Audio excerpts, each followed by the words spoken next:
We bring in the governor of Maryland, Martin O'Malley, who's navigating all of these problems on the ground. We all know how this works, Governor, and you're living it, right? You've got the you've got the tax shortfall from the slowdown. You've got a budget that you've got to meet. You've got stimulus money coming in, some of which is simply used to make the state run, education, all these sorts of things. What is your view on creating jobs in your state? I think we all need to be about creating jobs. I mean, government is not the solution to every problem. There's never been a government program ever designed that's as important as a job for a family. But the fact of the matter is, Dylan, I think we have some short memories. You talk a lot about plugging the holes in the banking and the financial system. 8 months ago, most economists were talking about how we were headed to a second Great Depression. For all of the criticisms about TARP, the fact of the matter is that we have been President Obama has been very effective in stabilizing the larger institutions. Now what we need to do is get the credit flowing on Main Street to the same extent that we were able to stabilize Wall Street. So here in Maryland, in 3 of the last 6 months, we've actually created more jobs than we've lost. And yes, Governor, let's take a couple intervals just because there's so much to cover. So are you suggesting that using the taxpayer money to bail out the financial system and then doing nothing to reform the very practice of no capital requirements, no money required for the banks to lend money, which is how they were making it? In other words, what I'm criticizing is not the bailout. I'm criticizing the bailout and then the delivery of windfall profits and making no efforts to alter a system that was predicated on massive insurance fraud.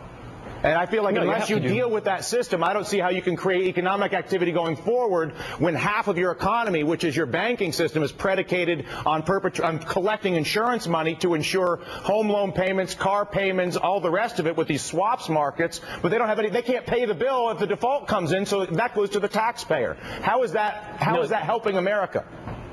No, you have to do both, Dylan. But the president had to act, and he did act. No contest. I think it's asking a lot.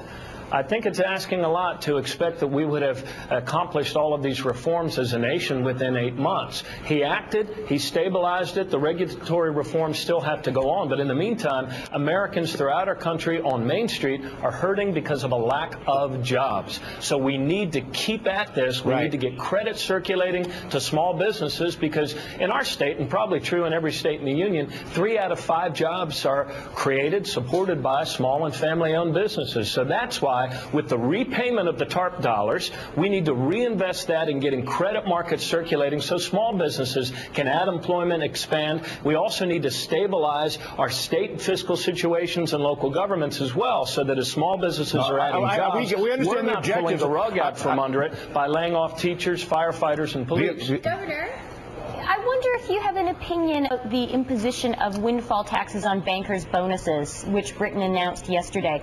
Wouldn't that be a good way to raise some money, maybe to give some of it to the states to use so that you could create some more jobs in Maryland?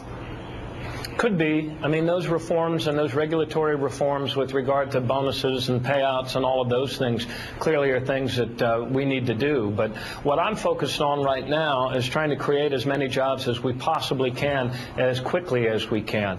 And that's why the repayment of these TARP dollars has given us an opportunity to actually spur job creation. I mean, to see unemployment drop from 10.2 to 10 was a good thing, but we've still got a long way to go. And I think we have an opportunity. Good thing. I got to wrap this up, but what's missed in that is the fact that the number of people that rolled off the end of the unemployment rolls onto the emergency unemployment rolls authorizations under George Bush and President Obama exploded last week. In other words, there's a hidden number, hundreds of thousands of people who have been out of work for over a year who not only stopped collecting unemployment, but now have gone on to emergency benefits, and that number has gone up as the new job, people looking for work number goes down. I think we're all saying the versions of the same thing. I'm going to let you go, Governor, just in time, but I would love to have you back again very soon, just because I think that the states themselves are that's where you see what's happening with the job market and with budgets in this country.